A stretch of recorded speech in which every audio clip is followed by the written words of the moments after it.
Good morning అండి అందరికీ. Good morning అండి. సో శంకర్ గారు మీతోనే స్టార్ట్ చేస్తున్నా.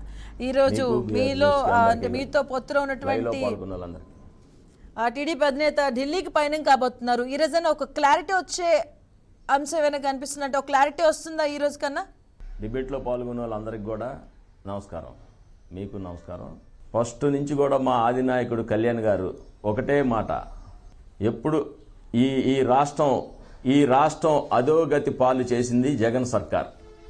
కాబట్టి ఓటు చీలకూడదనే ఒక మంచి ఉద్దేశంతో అందరం కలిపెళ్ళి ఈ దుర్మార్గ పాలనని పంపించాలని ఆయన మంచి ఉద్దేశంతో చేసిన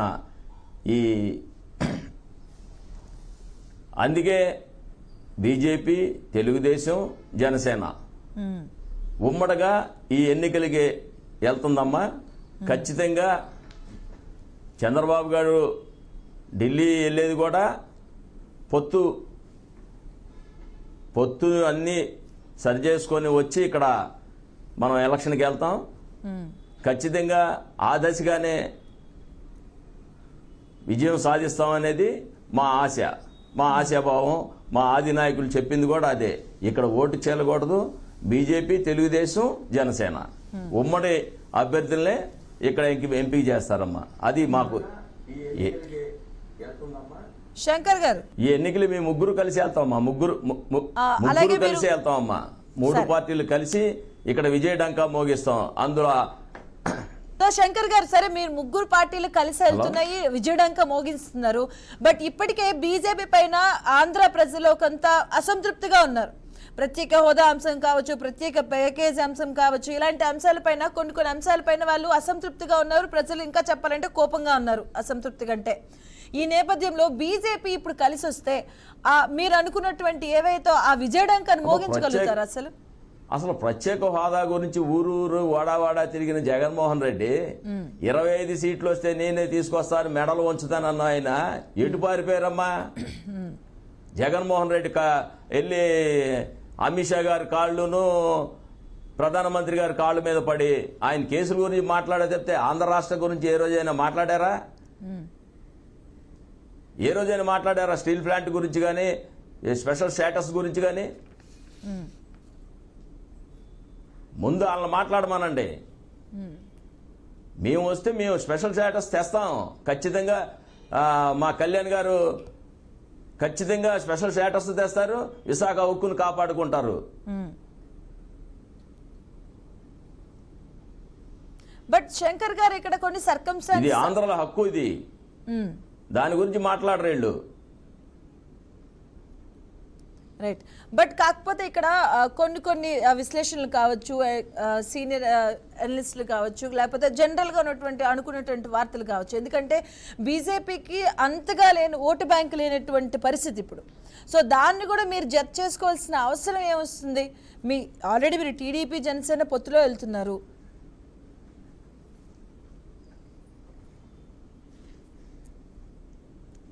ఏ ఒక్క ఓటు పర్సెంట్ కూడా మాకు ముఖ్యమేనమ్మా. ఏ ఓటైనా మాకు ముఖ్యమే. ఈ దుర్మార్గ పాలన పంపించడం కోసం ఏదైనా మాకు ముఖ్యమే. అందుకని మేము ఉమ్మడిగా వెళ్తున్నాం. మా నాయకుడు చెప్పింది కూడా అదే. ముందు వాళ్ళని అడగమానండమ్మా. 23 ఎంపీలు పెట్టుకొని రాజ్యసభలో బలం పెట్టుకొని ఎందుకు వెళ్ళరు? ఎందుకు ప్రధానమంత్రి గారిని అడగరు? ఏ రోజైనా అడిగారా? దానికి సమాధానం చెప్పమనండి వాళ్ళని. ఓటు రాదో వస్తుందో మేము చెప్తాం. Right right. మనతో పాటు వెంకట సత్యం గారు ఉన్నారు, వారితో మాట్లాడుతాం. సత్యం గారు నమస్తే. మీతో పాటు అలాగే ప్యానెల్లో ఉన్న వాళ్ళకి అందరికి కూడా జనసేన నాయకులకి నమస్కారాలు తెలియజేస్తున్నా.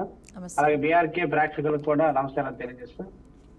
మరి ఇప్పటికే ఆల్రెడీ జనసేన, టీడీపీ పొత్తు అని చెప్పేసి ఇప్పటి వరకు చెప్పినటువంటి వీళ్ళంతా కూడా వీళ్ళకి అప్పుడే భయం పట్టుకుందని చెప్పడానికి బీజేపీతో పొత్తుకు పరుగులు తీయాలని చెప్పేసి వాళ్ళ తాలూకా నడవడిక కానివ్వండి, వాళ్ళ తాలూకా పరుగులు చూస్తే ఖచ్చితంగా ప్రజలకు అర్థమయ్యే పరిస్థితి అయితే ఉందని చెప్పొచ్చు. ఎందుకంటే ఇంకా జగన్మోహన్ రెడ్డిని ఎదుర్కోవాలంటే ఖచ్చితంగా ఇంకా టీడీపీ, జనసేన పొత్తు అనేది సరిపోవట్లేదు. ఖచ్చితంగా మళ్ళీ బీజేపీ వైపు వెళ్తే గానీ మనకి ఇంకా చాలదనేటువంటి పరిస్థితి అయితే ఉంది. అటువంటి దీంట్లోనే ఆ విషయం కోసం అని చెప్పేసి ఈ రోజు కేంద్రం వైపు పరుగులు తీసుకున్న పరిస్థితి చంద్రబాబు చూస్తున్నాం. తర్వాత వీళ్ళిద్దరు కూడా 2 రోజుల క్రితం ఎవరైతే జనసేన టీడీపీ సంబంధించినటువంటి అధినాయకులు ఎవరైతే ఉన్నారో వీళ్ళిద్దరు కూడా 2 రోజుల క్రితం భేటీ అయిన తర్వాత మళ్ళీ వీళ్ళిద్దరు మాట్లాడుకున్న తర్వాత మళ్ళీ బీజేపీతో ఖచ్చితంగా పొత్తు పెట్టుకోవాలని చెప్పేసి ఒక విధానానికి అయితే వచ్చిన పరిస్థితి.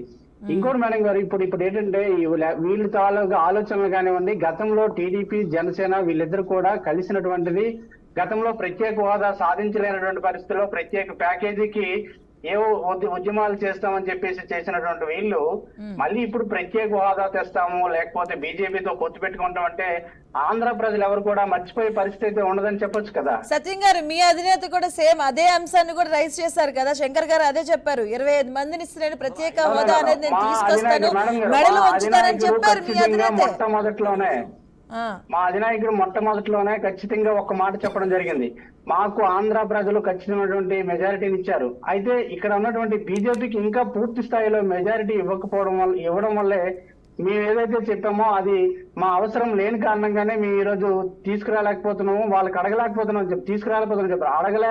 అని చెప్పి మా అధినాయకుడు మొట్టమొదటి రోజే స్పష్టంగా ఢిల్లీలోనే చెప్పడం జరిగింది. ఖచ్చితంగా వీళ్ళందరూ కూడా గుర్తెరగాలి. వీళ్ళ రోజుకో మాట పూటకో మాట చెప్పి రోజుకో పార్టీతో పొత్తులు పెట్టుకునే పరిస్థితి వైఎస్ఆర్సీపీ పార్టీకి లేదు, మా అధినాయకుడు జగన్మోహన్ రెడ్డి గారు లేదు. మొట్టమొదటి ఏదైతే చెప్పారో అదే కొనసాగిస్తున్నారు, అదే సింగిల్ గా సింహం వెళ్తుందని చెప్పేసి ఇప్పుడు కూడా ప్రజలు గుర్తుండు. ముఖ్యంగా ఆంధ్ర ప్రజలు ఖచ్చితంగా గుర్తుంచుకుంటారు మేడం గారు. ఎట్లా అంటే వీళ్ళందరూ కూడా గతంలో ప్రత్యేక హోదా కోసం ఏ ఉద్యమాలు చేశారో, ఎటువంటి మాట్లాడారో, ఆ జనసేన అధినేత పవన్ కళ్యాణ్ గారు కూడా ఏం చెప్పారు, ఖచ్చితంగా సింగిల్ గా వెళ్ళలేనటువంటి పార్టీ ఏదైనా ఉందంటే అది టీడీపీ పార్టీ. ఎప్పుడు కూడా ఆ వీడియోస్ కూడా కావాలంటున్నాయి. ఎప్పుడు కూడా ఒక్క రోజు కూడా టీడీపీ పార్టీ ఒక్కరోజు కూడా పొత్తు లేకుండా వెళ్ళలేనటువంటి పరిస్థితిలో ఈ రోజు జగన్మోహన్ రెడ్డిని దించాలంటే ఇంకా ఎంతమంది అయినా కలిసి వస్తే గానీ మనం ఎవరిని కూడా ఆయన గద్దె దించే పరిస్థితి లేదని చెప్పేసి ఇప్పటికీ ఆ పార్టీల తాలూకు ఆలోచన ఆంధ్ర ప్రజలకు అర్థమైనటువంటి పరిస్థితి. అందుకే అటువైపు వెంపర్లాడుతున్న పరిస్థితి మనకు స్పష్టంగా కనిపిస్తుంది మేడం. రైట్.